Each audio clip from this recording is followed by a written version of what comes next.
and doing it. That's fucking But it is interesting though. And he's better than Shador right now. Go ahead, AJ. Hey, your boys got to be number 2 now. Just traded everybody away, huh? I'm hearing rumor. Hold on, AJ. I'm hearing a rumor though that Roger and Zappy may be pulled up from practice squad and be number 2. Zappy? Yeah. Nah, Zappy? it's already out. This is public. This is public news. He's Nah, you made this graphic, Smitty. Manny made it.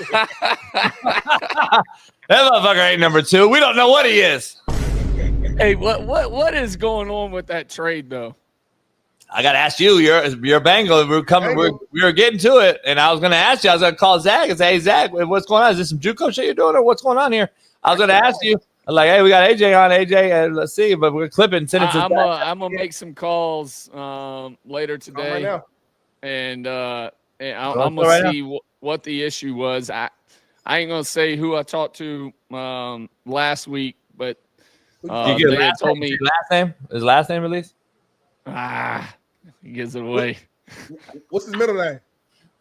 His last name gives it away. Is that last name? Is he white or black or? Hold on. So it's not Smith or Jones or Johnson, because if it gives it away, it has to be unique. Smitty, BPS. You know we don't know no middle names. right. I don't know his name. They call him Chicken. Oh, Chicken. Yeah. That's the homie, Chicken. Yeah. Chicken in there. I don't know. Okay, so you made a call. You talked to somebody, and what happened?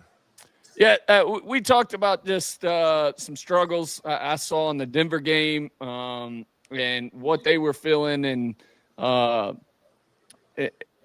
was talks about we got to get playing better in certain areas and all that, and so this is what makes it interesting with the trade, because I felt like something could have been happening, but I definitely didn't see this by any means, and especially within the Browns to Bengals, like that a trade for those two usually that never happens. Did you hear our stat? Did you hear our stat earlier? No. This is the third time in the history. You had Bledsoe to the Bills from the Patriots in intra division. You had this one. You had McNabb to the Commanders with the Redskins back in the day from the Eagles, intra division. Third time only ever. Well, what makes it even more interesting is the fact that Mr. Brown, his dad was the one that started the Browns, and then they left and started the Bengals after that, right? And so that's what makes it. I wonder if this is the first trade that has ever gone down between these two, because I was scheduled to be first. The facts didn't go through, and all that happened. And I think that was going to be the first trade between Brown's organization and the Bengals. So this is what makes it really interesting for me, is usually Mr. Brown doesn't like dealing with them. Hold on real quick. I'm stupid as hell. So the Browns got their name because Mr. Brown started the team? Yeah. I didn't know that shit. I'm sorry, I didn't know that shit. Well, the Ravens and the Colts also have a very weird. I know that. They left Baltimore. I said, fuck Baltimore. We coming to Naptown, and we took over, and the rest is history. I know that. That's not how it went at all. But yeah.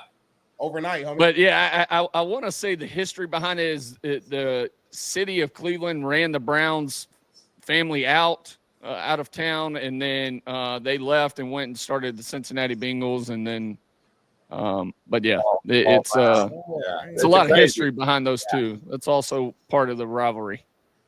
Yeah, it's crazy.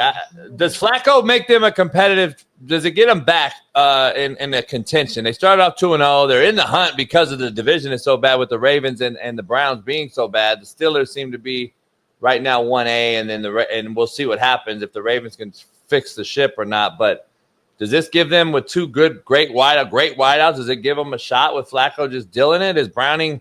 We like Browning and all, but it just seems like he's hit probably a mental block at this point. No offensive line. You know how it goes. Your O-line. If you're down, Smitty, it's hard to get out of that rut as a quarterback, because now you're hearing all the noise and all the outside noise. Oh, Browning sucks. And that team's bad right now. And like without Burrow, I mean, the O-line's already bad. I don't know if Flacco at 40 can help him, but maybe if he's just accurate, AJ, I don't know. I think 100% he helps them. I really think Joe, because Joe also has a little mindset of, fuck it in his system, to where he's like, he's just going to throw it. And if he throws 5 picks, it doesn't bother him. And I think they need a little bit of that in where they take some chances, and they got a guy that's not scared to throw picks. He's going to throw it.